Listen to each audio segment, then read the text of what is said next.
প্রিয় ছাত্রছাত্রীরা, study with Somnath sir YouTube চ্যানেলে তোমাদের সবাইকে স্বাগত। Netaji Subhas open university PG assignment 2025-এর পরীক্ষা কিন্তু অলরেডি শুরু হয়ে গেছে। তো আজকের এই ভিডিওতে থাকছে Netaji Subhas open university PG MA history first year PG history 03 অর্থাৎ 3 নম্বর পেপারটা অ্যাসাইনমেন্ট অ্যান্সার 2025। তোমাদের পেপার 1 পেপার 2 এর অ্যান্সার অলরেডি আমি ইউটিউবে ভিডিওতে আপলোড করেছি, তোমরা অবশ্যই দেখে নিও প্লে লিস্টে লিঙ্কে ক্লিক করে। ঠিক আছে, তো চলো আমরা ভিডিওটি শুরু করি। দেখো 1 নম্বরের প্রশ্ন কি বলেছে, কবে খিলাফত আন্দোলন শুরু হয়েছিল? 1920 খ্রিস্টাব্দে। 2 দেখো, অসহযোগ আন্দোলনের সময় ভারতের গভর্নর জেনারেল কে ছিলেন? Lord Chelmsford. 3 ভারতের লৌহমানব হিসেবে কে পরিচিত? সর্দার বল্লভভাই প্যাটেল। 4 1892 সালে বেঙ্গল কেমিক্যাল প্রতিষ্ঠা করেন কে? আচার্য প্রফুল্লচন্দ্র রায়। 5 1928 সালে কি নেহরু রিপোর্ট তৈরি করে কে নেহরু রিপোর্ট তৈরি করেছিলেন? লিখে মতিলাল নেহরু। 6 দেখো, কেরালায় মন্দিরে প্রবেশ আন্দোলনের প্রধান উদ্দেশ্য কী ছিল?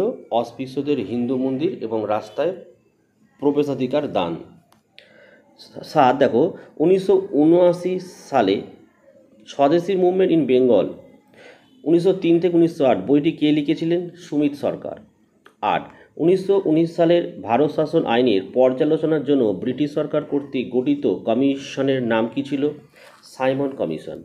9 নম্বরের প্রশ্ন, বাংলায় কখন তেভাগা আন্দোলন শুরু হয়েছিল? 1946 সালে।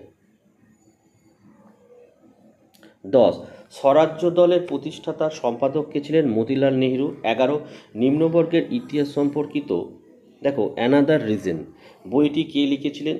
জ্ঞান প্রকাশ। 12 দেখো, কখন লখনৌ চুক্তি স্বাক্ষরিত হয়েছিল? 1916 সালে। 13 দেখো, পাকিস্তান ধারণাটি প্রথমে কে ধারণ করেছিলেন? মোহাম্মদ ইকবাল।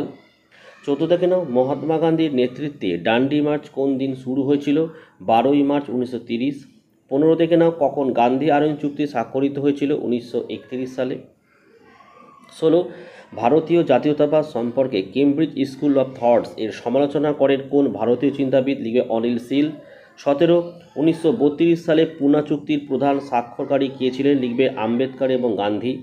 18 দেখো, 1912 সালে কি আল হিলাল সংবাদপত্রে প্রকাশনা করেছিলেন? লিখবে মৌলানা আবুল কালাম আজাদ। 19 কোন পরিপ্রেক্ষিতে রবীন্দ্রনাথ ঠাকুর তার নাইটহুড উপাধি ত্যাগ করেন? লিখবে জালিয়ানওয়ালাবাগ হত্যাকাণ্ড। 20 কে 1939 সালে ত্রিপুরী কংগ্রেসের অধিবেশনে সভাপতি নির্বাচিত হয়েছিলেন? লিখবে সুভাষচন্দ্র বসু। তো এই ছিল তোমাদের 20টি প্রশ্ন এবং নির্ভুল উত্তর নিয়ে আলোচনা। তোমাদের কোন সাবজেক্ট কোন পেপার লাগবে কমেন্ট করে জানাও, ভিডিও কিন্তু চলে আসবে।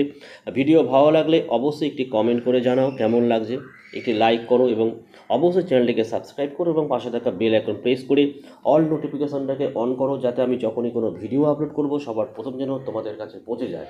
তো আজকের ভিডিও আমি এখানে শেষ করলাম। তোমরা প্রত্যেকে ভালো থেকো এবং সুস্থ থেকো।